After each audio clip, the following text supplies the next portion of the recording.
After I was diagnosed, nothing could convince me that I was going to live. Nothing. I was actually just lost. I was very sad because cancer for me is death. Common reactions upon learning you have CML, a rare blood cancer. In Africa, many believe all cancers equal death. But today, CML is no death sentence. It's a cancer that has turned from a fatal disease to a chronic disease because of the targeted therapies. Miraculous targeted drug therapies for CML arrived in 2001 and work incredibly well. A week after taking the medicine, everyone at home was like, okay, so you're looking better than us. I still didn't believe until I saw that I was moving. Then I said, this medicine is going to work.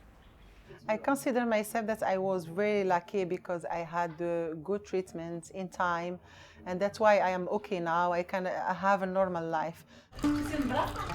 Bahija from Marrakesh, Morocco. Wife, mother, teacher, writer. She's been living with CML for 14 years. Gershon from Accra, Ghana. Contractor, husband, and father of 5, diagnosed 6 years ago. And Ferdinand of Nairobi, Kenya, a 10-year survivor. He left a bank job to work full-time on his advocacy group. One of the things that I insist on this group is inform, inform, inform.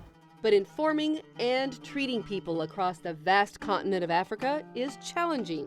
Africa has got a unique disadvantage in the fact that our patients live in outlying in rural areas. For them to get to the main centre takes travel up to 2 days, we've heard. And for them to get funds to get to the main centre is quite a challenge, and therefore patients have access to treatment but cannot reach necessarily the treatment. The medical principal's wife had CML. To tackle that problem and others, patient advocates from all over Africa gather once a year, this time in Marrakesh, Morocco.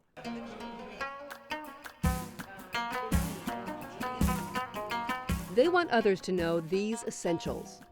CML does not discriminate. It can affect anybody, any walks of life.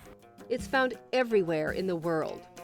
Like most cancers, early diagnosis is critical. And there are 2 very important steps to save lives. Number 1 is access to medication. Number 2 is monitoring of the disease. Then there's the cost of the medication. I cannot afford $3,000 a month. Even $500 a month, I cannot afford it. Thankfully, an organization called the Max Foundation, which organizes these annual conferences, helps provide the medications for free. The drug that we help people get access to is donated by the companies. We manage that distribution and make sure that we link the drug to the patient.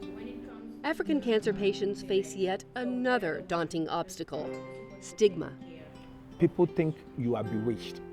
That is the biggest problem. I'd like to thank the Max Foundation for this opportunity. Hiding a disease only perpetuates myth. So these survivors encourage each other to openly share their stories. Hey, how are you? From Tunisia to Togo, Nigeria to Uganda, the advocates return home energized and empowered, ready to lobby for more support. And my vision is to also see more engagement from the government side.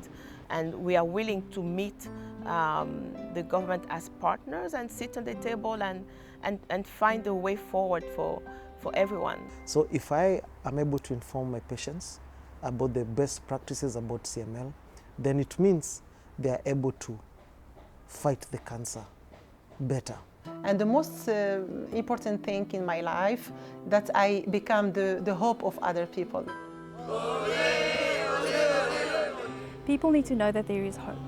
So if we unite and have a collective voice in Africa, we can make the change together.